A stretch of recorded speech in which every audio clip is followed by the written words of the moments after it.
네, 몸이 불편하지 않으시면 우리 다 같이 일어나셔서요. 우리 하나님 말씀 같이 교독해서 읽겠습니다. 누가복음 5장 1절부터 11절까지 말씀입니다.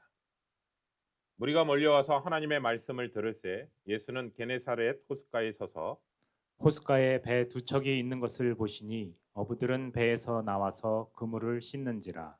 예수께서 한 배에 오르시니 그 배는 시몬의 배라 육지에서 조금 떼기를 청하시고 앉으사 배에서 무리를 가르치시더니 말씀을 마치시고 시몬에게 이르시되 깊은 데로 가서 그물을 내려 고기를 잡으라. 시몬이 대답하여 이르되 선생님 우리들이 밤이 새도록 수고하였으되 잡은 것이 없지만은 말씀에 의지하여 내가 그물을 내리이다 하고 그렇게 하니 고기를 잡은 것이 심이 많아 그물이 찢어지는지라. 이에 다른 배에 있는 동무들에게 손짓하여 와서 도와달라 하니 그들이 와서 두 배의 채움에 잠기게 되었더라. 시몬 베드로가 이를 보고 예수의 무릎 아래에 엎드려 이르되 주여 나를 떠나소서 나는 죄인이로소이다 하니 이는 자기 및 자기와 함께 있는 모든 사람이 고기 잡힌 것으로 말미암아 놀라고 세베대의 아들로서 시몬의 동업자인 야고보와 요한도 놀랐습니다. 예수께서 시몬에게 이르시되 무서워하지 말라. 이제 후로는 내가 사람을 취하리라 하시니 11절도 다 같이 읽겠습니다. 그들이 배들을 육지에 대고 모든 것을 버려두고 예수를 따르니라. 아멘. 아멘. 네, 자리에 앉아 주시기 바랍니다. 제가 청년이었을 때 그 청년부 수련회 중에 그 전도사님께서 이런 얘기를 하셨습니다. 성경에 많은 인물들이 있는데 여러분 각자 한 명 한 명에게 하나님께서 주시는 성경의 인물들이 있을 거다. 그리고 오늘 특별히 그 부분들을 놓고 한번 기도하고 또 하나님께서 떠오르게 하시는 성경 인물이 있다면 이따가 같이 나눴으면 좋겠다라는 얘기를 했었습니다. 그러다 보니까 인제 청년부 수련회 때 인제 각자 기도의 자리에서 기도하는 가운데서 또 하나님께서 주셨던 그 바이블 네임이라고 하죠. 그 성경 인물들을 한번 자신의 삶 가운데 비추게 됐습니다. 그래서 인제 전사님께서 기도도 해 주시기도 하고 또 본인들도 하나님 앞에 기도하면서 소원을 품고 나아가게 됐거든요. 근데 이제 수련회가 끝나고 나서 인제 각자 하나님께서 주신 성경 인물 또 닮고 싶어 하는 마음들 그래서 인제 이름들을 하게 되는데 인제 각자 자기를 이렇게 소개하는 거죠. 예를 들면 저는 임종구가 아니라 임다윗이라고 합니다. 딱 이렇게 하는 거예요, 마지막 날. 그랬더니 갑자기 얼굴이 달라져 보이더라고요. 갑자기 다윗이라고 얘기하니까. 그리고 지난번에 우리 신년 예배 때 왔던 그 문성진 목사님 같은 경우는 하나님께서 모세. 그래서 지금 그 친구가 시민권자가 되면서 이름을 모세스 문으로 이렇게 해서 자신이 인제 근데 돌아보니까 그 친구의 인생 보면 모세의 삶으로 살아가는 모습들이 있더라고요. 또 어떤 여자 선생님 같은 경우는 엘리야. 여자라고 해서 꼭 남자 이름이 안 된다라는 게 아니라 그 성품을 얘기하고요. 그리고 어떤 친구는 베드로. 뭐 다양한 인물들이 인제 나오게 되죠. 제가 우리 성도님들한테 한번 소개했잖아요. "저는 누굴까?" 저는 그 전도사님이 이런 것을 "모든 것을 버려두고 예수를 따르니라." 이 말씀을 주시더라고요. 누가복음 말씀. 그래서 '아 그럼 난 베드로인가?' 했더니 저는 아니었습니다, 베드로가. 저는 인제 기도원이었습니다, 기도원. 생소한 인물이죠. 네. 사사기에서는 많이 등장하는 사사지만 딱 들었을 때 낯선 그래서 괜히 쑥스럽더라고요. 그다음부터 인제 서로가 교회 안에서 어떻게 이름을 불렀냐면 바이블 이름을 불렀습니다. "야 모세야 잘 지냈어? 다윗 잘 지냈어?" 근데 그 이름을 부를 때 괜히 그 마음이 좀 다르더라고요 정말. 그리고 그 친구도 정말 하나님께서 나에게 다윗과 같은 그러한 모습으로 살아가기를 원하는 그런 그림들을 인제 그리게 된 것이죠. 제가 지난주에 같이 함께 나눴지만 성경에서요. 하나님께서 그 사람에게 새 이름을 주셨던 인물들을 구약의 인물들을 예를 든다면 아브라함이라는 이름을 바꿔 주셨고 사라라는 이름을 바꿔 주셨고 야곱은 이스라엘이라는 이름을 바꿔 주셨거든요. 근데 가만히 생각해 보니까 그러한 인물들의 특징은 뭐냐면 하나님께서요. 그의 인생 여정 가운데 많은 시간, 연단과 훈련의 시간들이 비로소 통과되었을 때 그때 하나님께서 이름을 바꿔 주셨거든요. 그쵸? 근데 오늘 지난주에 함께 나눴던 그 시몬 베드로 역시도 주님께서 이름을 바꿔 주시는데 앞에 있는 구약의 인물들과 베드로는 좀 다른 것 같아요. 왜냐하면 예수님께서 즉각 시몬을 보고 베드로라는 이름을 바로 바꿔 주셨거든요. 그가 시간이 지난 다음에 이름을 바꿔 주신 게 아니라 보고 바로 바꿔 주셨던 것을 보게 되는 것이죠. 다시 말하면 정확하게 얘기하면 베드로의 성격은 우리가 알잖아요. 굉장히 급하고 열성적이고 허점도 많고 그러한 사람인데 오히려 주님은 보자마자 바로 베드로라라고 얘기하셨던 그것을 보면서 아, 주님께서 이 부분을 얘기하셨던 이유는 미래를 보시고 선포하신 것이구나. 그가 어떻게 부인하고 어떻게 연약하고 어떻게 넘어질지도 다 아시지만 주님께서 미래를 내다보시고 선포하신 것, 이것이 바로 저는 복음의 신비라고 생각이 듭니다.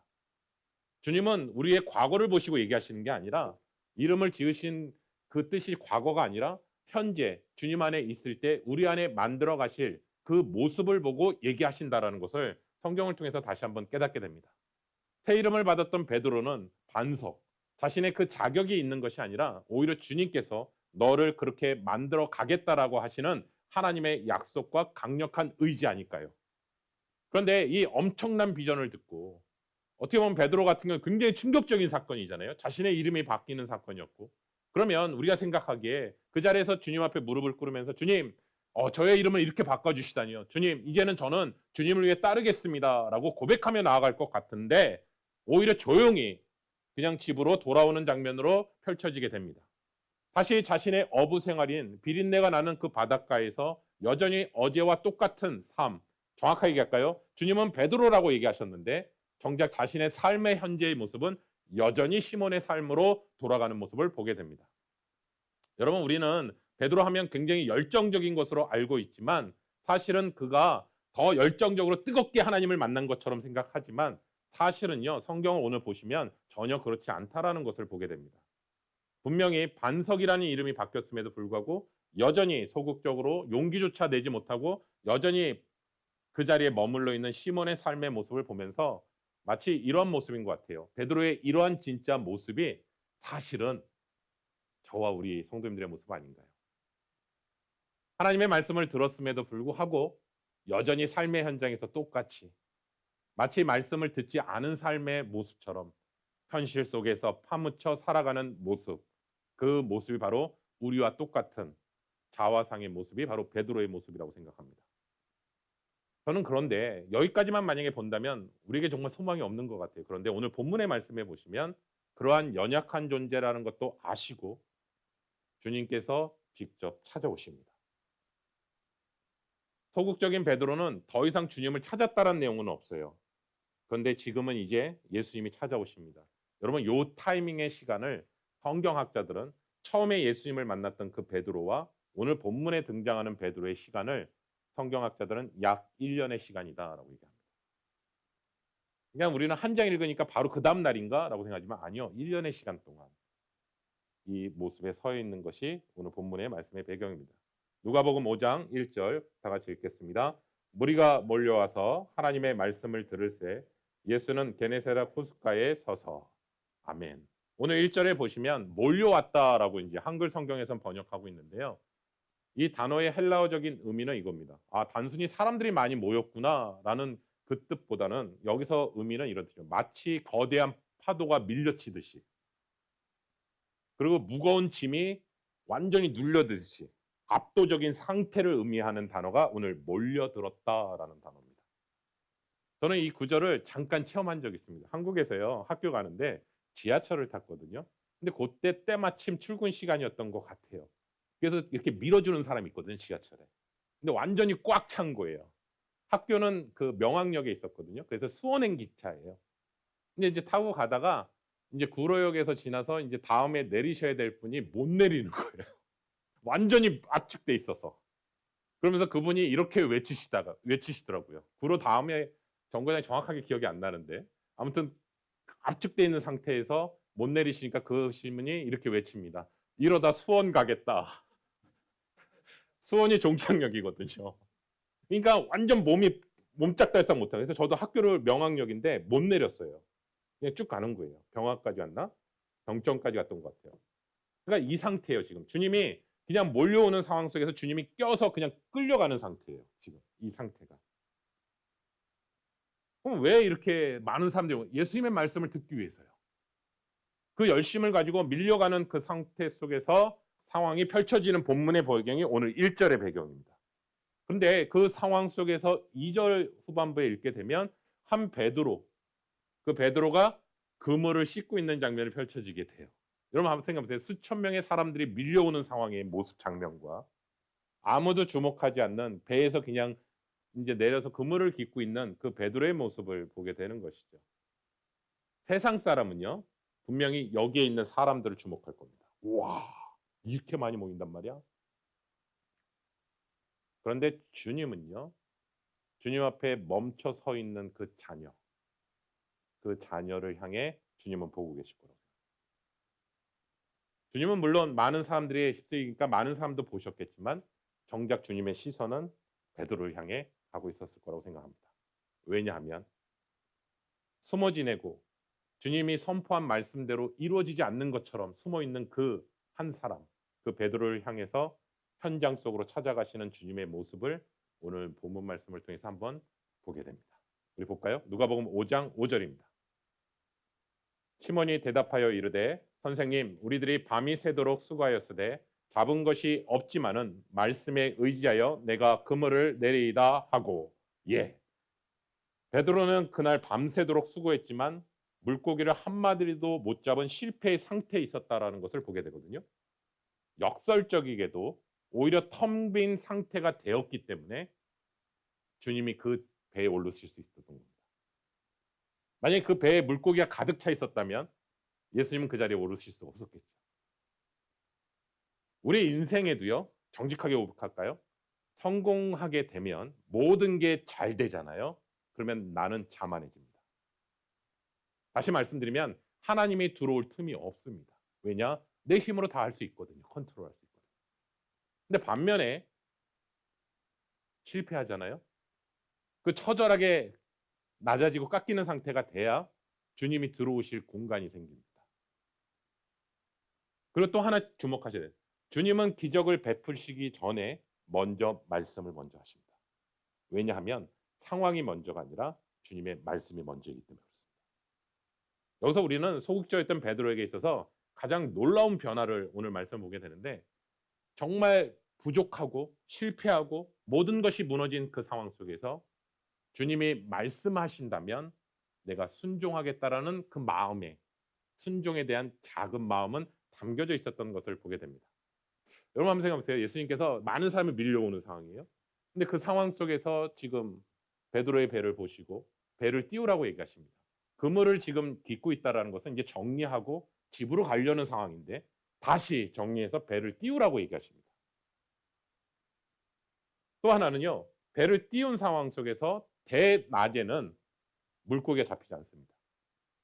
어부는요. 오랫동안 베드로는 물고기가 어디에 있는지도 정확하게 아는 사람이고 오랫동안 잔뼈가 있는데 낮에 배를 띄운다?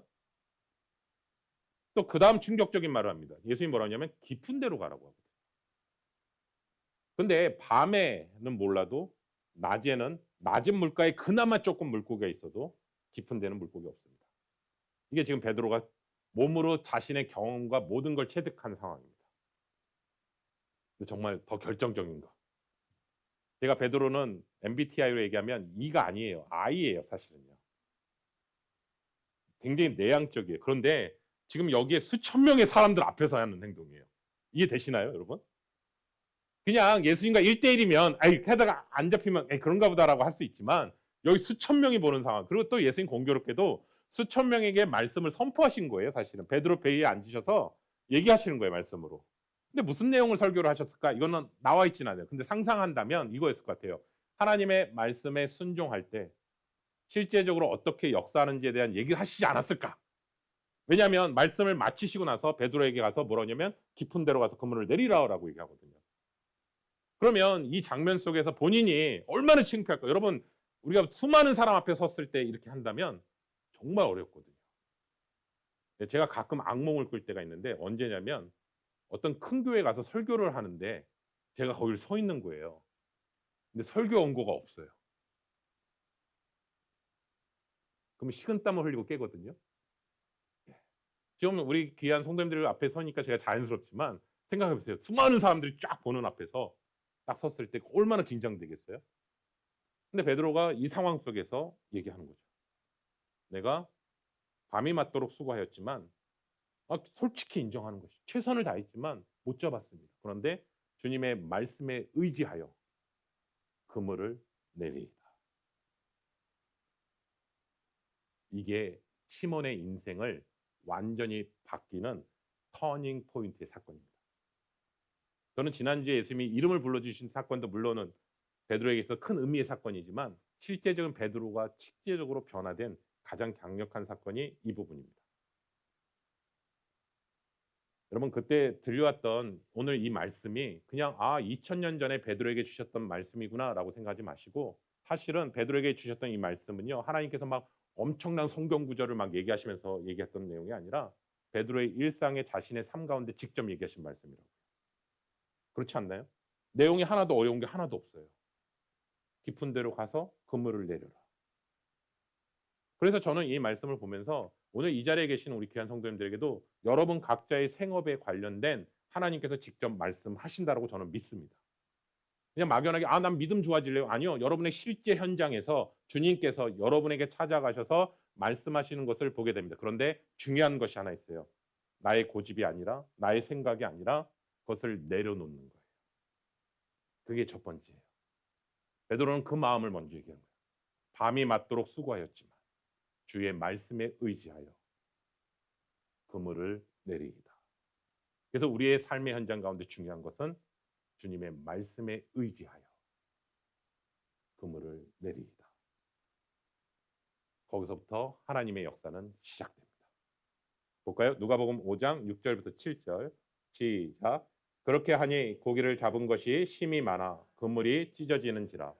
이에 다른 배에 있는 동무들에게 손짓하여 와서 도와달라 하니 그들이 와서 두 배의 채움에 잠기게 되었더라. 아멘.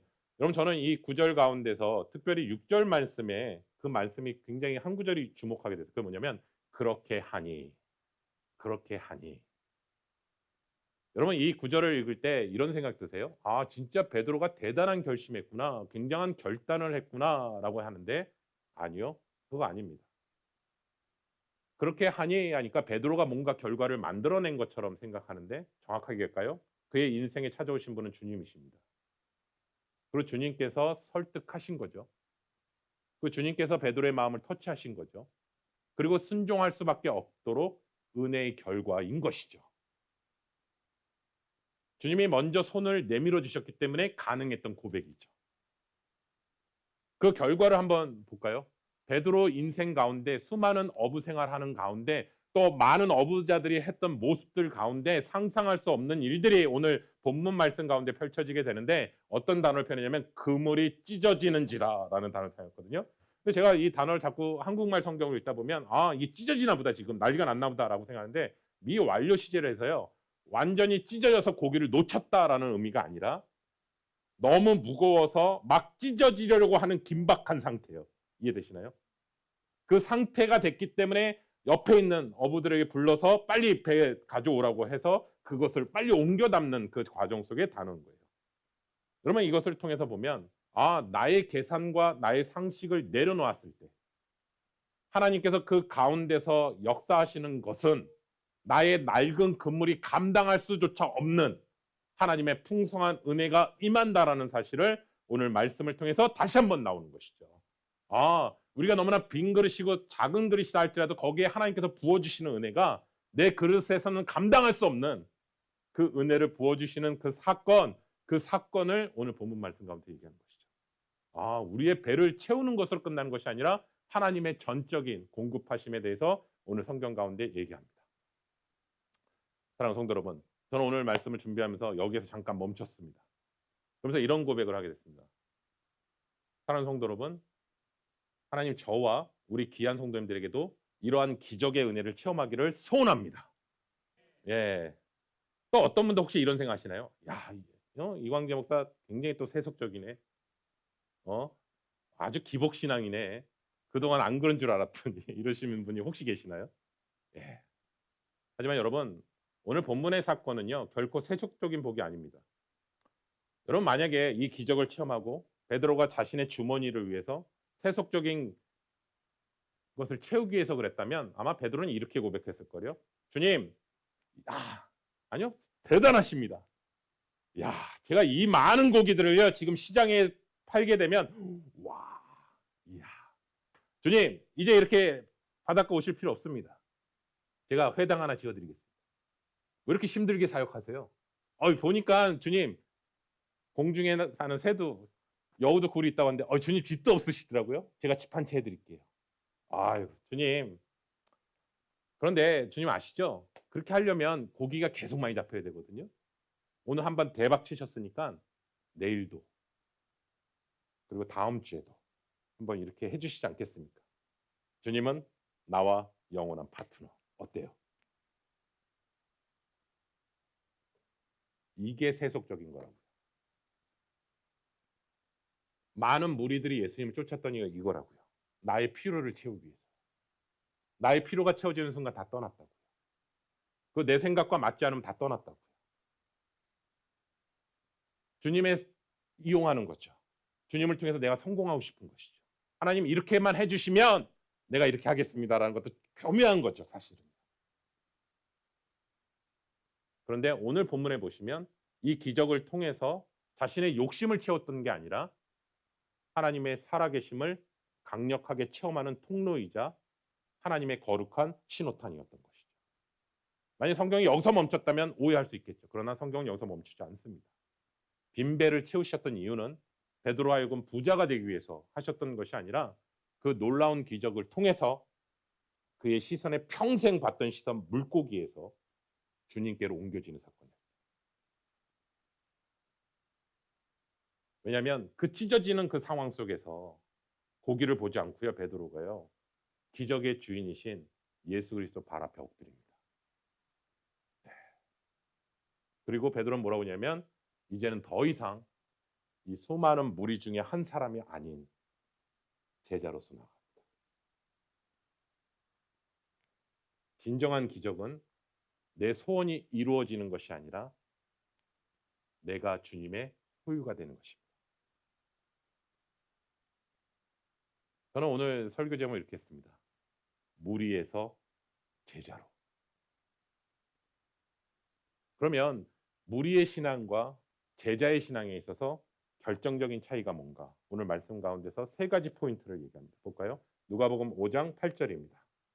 시몬 베드로가 이를 보고 예수의 무릎 아래 엎드려 이르되 주여 나를 떠나소서 나는 죄인이로소이다 하니. 첫 번째는 뭐냐면 대상을 보는 눈이요. 선생님에서 주님으로 바뀝니다. 여러분 기적을 경험하기 전에 베드로는 뭐라고 하냐면 예수님을 선생님이라고 얘기합니다. 선생님. 그냥 존경할 만한 분으로 여겼어요. 그런데 말씀을 의지하고 기적을 체험하고 나서 뭐냐면 주여. 선생님에서 주여로 바뀌는 로드로 바뀌게 됩니다. 다시 소위 말하면 이 문제에 대한 해결한 사건이 아니라 내 앞에 계신 분이 만물의 주인이신 하나님이시다라는 거예요. 왜냐하면 그 시간엔 잡히지 않는다고요. 그리고 그냥 어느 정도 몇 마리 잡혔으면 그냥 그런가 보다 했을 거예요. 그런데 두 배에 가득 실청한 거는 자기 평생에 한 번도 보지 못했던 사건이라고. 그러니까 자기의 힘으로 된 것이 아니다라는 것을 알게 되었고 비로소 진짜 주인이 누구신지를 알아보게 된 사건이었다라는 것이죠. 두 번째는요. 자신을 보는 눈이 의인에서요. 죄인으로 바뀌게 된다고요. 나는 좀 괜찮은 사람인 줄 알았는데 주님을 만나게 되니까 죄인으로 보게 돼요. 만약에 여기서 세속적인 기적을 바라면요. 이럴 거예요. 내가 좀 운이 좋네 오늘. 그래도 잠 잡혔네. 그래 그동안 내가 노력을 했으니까 이런 게 또 있나 보다라고 생각했을 거예요. 그런데 진짜 주님을 만나면 자신의 추악함이 다 보입니다. 나의 내면도 다 보이고요. 다른 사람은 몰라도 그 빛 앞에서 여러분 어둠에 있기 때문에 어둠이 안 보이는 거예요. 그렇죠? 빛이 비치는 순간 어둠은 드러나요. 그렇죠? 마찬가지입니다. 진정한 빛이신 예수 그리스도를 만나게 되니까 하나님 여러분 나중에 주님 앞에 서게 되잖아요. 정말 쓰고 싶으세요? 예. 근데 한편으론 우리의 모든 걸 쫙 스캔하실 거 아니에요. 주님 앞에 서는 순간. 말씀 많이 들었습니다. 이렇게 하시는 분도 있을 거고. 사랑해요 주님 정말 보고 싶었어요 이러실 분도 계시고 멀찍이 이렇게 있는 분도 있을 수도 있고. 근데 우리의 모든 것들 다 들어보실 거죠. 베드로가 주님을 처음에 만났을 때 이 고백이 없었거든요. 근데 이 사건을 통해서 완전히 주님을 향해 시선이 바로 달라지는 것이죠. 그 이유는 뭘까? 하나님의 영광에 완전히 압도되는 거예요. 여러분 사도 바울도 예수님을 빛으로 만났을 때 그냥 꼬꾸라지거든요. 내가 꿇고 싶어서 꿇어지는 게 아니라 그 영광의 빛 앞에 눌려버리는 거예요. 압도되어서. 그리고 자신의 한계와 자신의 죄성을 있는 그대로 고백하는 거예요. 그래야 제자의 길을 갈 수 있어요. 또 볼까요? 누가복음 5장 10절입니다. 세베대의 아들로서 시몬의 동업자인 야고보와 요한도 놀랐습니다. 예수께서 시몬에게 이르시되 무서워하지 말라. 이제 후로는 내가 사람을 취하리라 하시니. 11절도 읽을까요? 그들이 베드를 육지에 대고 모든 것을 버려두고 예수를 따르니라. 아멘. 제자로서의 세 가지 변화가 있다면 세 번째는 뭐냐면 가치의 우선순위가 물고기에서 사명으로 바뀝니다. 오늘 본문의 결론은요. 물고기를 많이 잡았다라는 성공담이 아닙니다. 모든 것을 버려두고 예수를 따르니라. 여러분 이 단어 속에 뭐가 느껴지냐면요. 베드로가 그동안 가치 있게 가장 붙잡고 살았던 게 뭘까? 예, 배, 그물, 물고기. 베드로의 인생에 있어서 자신의 전부예요. 그런데 주님을 만나는 순간 그 가치를 잃어버리게 돼요. 여러분 이 경험을 사도 바울도 동일하게 했더라고요. 예수를 아는 것이 나에게 있어서 가장 고상한 것이다. 이전에 가지고 있었던 모든 것들은 배설물로 여겼어요. 물고기를 잡는 생존의 삶에서 사람을 낚는 사명제의 삶으로 보게 되는 것이죠. 그럼 오늘 이 말씀을 통해서 내가 붙들고 있는 배들이 다 있거든요. 여전히요. 근데 오늘 주님께서 이렇게 얘기하십니다. 주님의 말씀을 붙들라는 거예요. 그게 바로 주님의 제자다. 오늘날 베드로가 배와 그물을 버려두고 물고기를 버려두고 주님을 따랐다라는 것이 과연 나에게 어떤 의미일까? 내가 생각하는 취미 생활이나 내가 하고 있는 여가나 내가 가지고 있는 그것을 버려야지만 했다는 뜻일까? 가만히 좀 더 한번 들어가 봤거든요. 지금 배와 그물을 베드로가 버렸다라는 것은 자신이 평생 일궈왔던 그 경력을 내려놓는 순간이고, 그리고 물고기를 버렸다라는 뜻은 자신이 평생 책임질 수 있었던 노후 자금을 버리는 겁니다. 동의하십니까? 그냥 단순한 의미가 아니더라고요, 정말. 사랑하는 성도 여러분, 오늘 말씀을 읽으면서 이런 고민을 하게 됐습니다. 기도하면서. 이 자리에 계신 분들, 성도님들 가운데서도 밤새도록 그물을 던졌지만 빈 배로 돌아와 있는 베드로와 같은 그러한 심정으로 앉아 계신 분 계시지 않을까요? 분명히 내 경험을 다 쏟아부었고 정말 최선을 다했고 그리고 열심히 살았는데 손에 쥐는 건 별로 없어요. 더 정확하게 얘기하면 계속 빚만 늘어가요. 네. 그리고 막막한 내일이 좀 나아지겠지라는 생각조차 안 들어요. 더 어려워질 것만 생각이 들어요. 그리고 내가 인생에 돌아보니까 별로 성공한 것도 없고 오히려 실패한 것 같아요. 만약에 그 자리에 혹시 그 마음을 가지고 계신 분이 이 자리에 계시다면 저는 오늘 역설적으로 얘기합니다. 오히려 주님을 만날 수 있는 계기 아닐까요? 왜냐하면 그 빈 마음에 주님이 찾아오시잖아요. 내가 가득 차 있고 모든 것이 돼 있을 때 주님이 찾아와도 우리는 받지 않거든요. 마음을 더 닫거든요. 우리의 상식은요, 자꾸 계산기를 두드린다고요. 가르쳐 주지 않아도요, 계산기를 두드린다고요. 내가 좀 손해를 봤으니까 우리가 할 수 있는 최선이 뭔지 아세요? 절약해야 돼. 절약해야 돼. 절약해야 돼. 지금은 남 챙길 때 아니야. 지금 우리 가족이라도 제대로 해야 돼. 이게 솔직한 우리의 반응이거든요. 계산기거든요. 그런데 지금 주님은 마치 이거예요. 베드로에게 찾아와서 너가 가지고 있는 그 계산기 내려놔. 내려놔. 나 지금 그물 싣고 빨리 집에 가야 되는데요. 내일이라도 또 잡아야 되는데요. 아니, 내려놔. 저는 오늘 말씀 통해서 계속 위로가 되는지 뭔지 아세요? 아신다고요, 하나님께서. 여러분의 형편 아신다고요. 뭐 때문에 힘들어하고 뭐 때문에 고민하고 뭐 때문에 힘들어하는지 아신다고요. 그런데 정말 한숨 섞일 이자도 갚아야 되고 현실에 돈도 많이 들어가고 지금 내 사업은 점점 막혀 있는 것 같고 여전히 뚫리지도 않는 그 상황들에 대해서 한숨 지고 잠 못 들고 있는 그 상황들, 또 우리 가족 안에서, 또 우리 상황 속에서 자녀들 건강 모든 것들에 대해서 한숨 쉬는 우리의 모든 마음을 주님은 아신다고요. 그래서 우리가 지금 해야 될 것은 뭐냐면 이걸 어떻게 해결할까? 어떻게 돈을 벌 수 있을까? 그것을 고민하는 것이 아니라 오늘 성경이 이렇게 얘기합니다. 내 인생의 배에 주님을 모시라고. 내 경험과 상식이라는 계산기를 내려놓고 말씀 앞에 오늘 성경에 그렇게 하니, 그렇게 하니 순종을 드리는 것입니다. 제가 LA에서 청년부 사역을 할 때 수련회 때 이제 같이 말씀 나누고 이제 기도하는 시간도 갖고 이제 청년들이 다가와서 상담하는 문제가 있었습니다. 근데 한 청년이 저한테 이렇게 다가왔습니다. 목사님, 되게 신앙생활 잘하는 친구예요. 저 고민 하나 있습니다. 뭐냐? 새로운 직장에서 오퍼를 받았습니다. 너무 잘 됐다. 샐러리도 더 많고요. 모든 게 다 좋아요. 직책도 더 올라갔고요. 그래. 근데 목사님 하나 고민이 있습니다. 뭔데? 주일날도 일해야 됩니다. 그래. 근데 한편은요, 그 직장에 가고 싶습니다. 왜냐하면 너무 샐러리가 좋아요.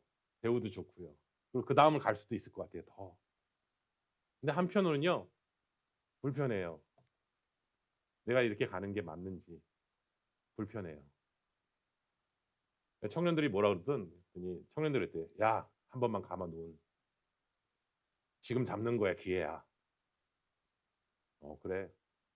목사님 어떻게 해야 될까요? 야, 난 너 고민하는 거 정말 이해된다. 그리고 지금 잘 스펙을 쌓아야 또 다음을 가고. 그래, 한번 그렇게 도전해보는 것도 좋을 것 같아. 정말요, 목사님? 그래, 이거 얼마나 진짜 기회잖아. 가봐. 예, 목사님. 친구들 말한 것도 잘 들은 것. 그래. 근데 제가 그 다음 말 했어요. 그러나 나라면 안 간다. 갑자기 정적이 오르더라고요. 아까 굉장히 웃다가. 정말 하나님이 살아계시고 역사하심을 믿는다면 나라면 안 간다. 갑자기 또 정적이 흘러요.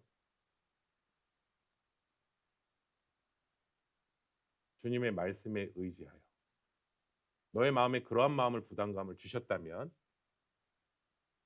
주님은 너를 무리로 부르시는 게 아니라 제자로 부르신다는 사인이야. 그리고 너를 향한 하나님의 계획하심과 하나님의 분명히 인도하심이 있다고 나는 믿어. 어떻게 했을까요? 안 갔어요. 근데 지금은 그 친구가 하나님의 사업장을 통해서 더 많은 하나님의 사람들에게 증거하게 돼요.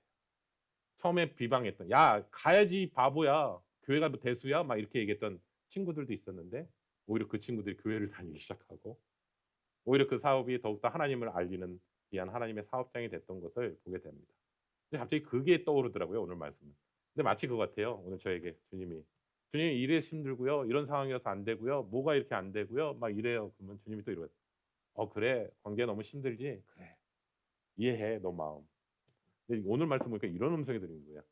근데 광재야, 나라면 그렇게 안 한다.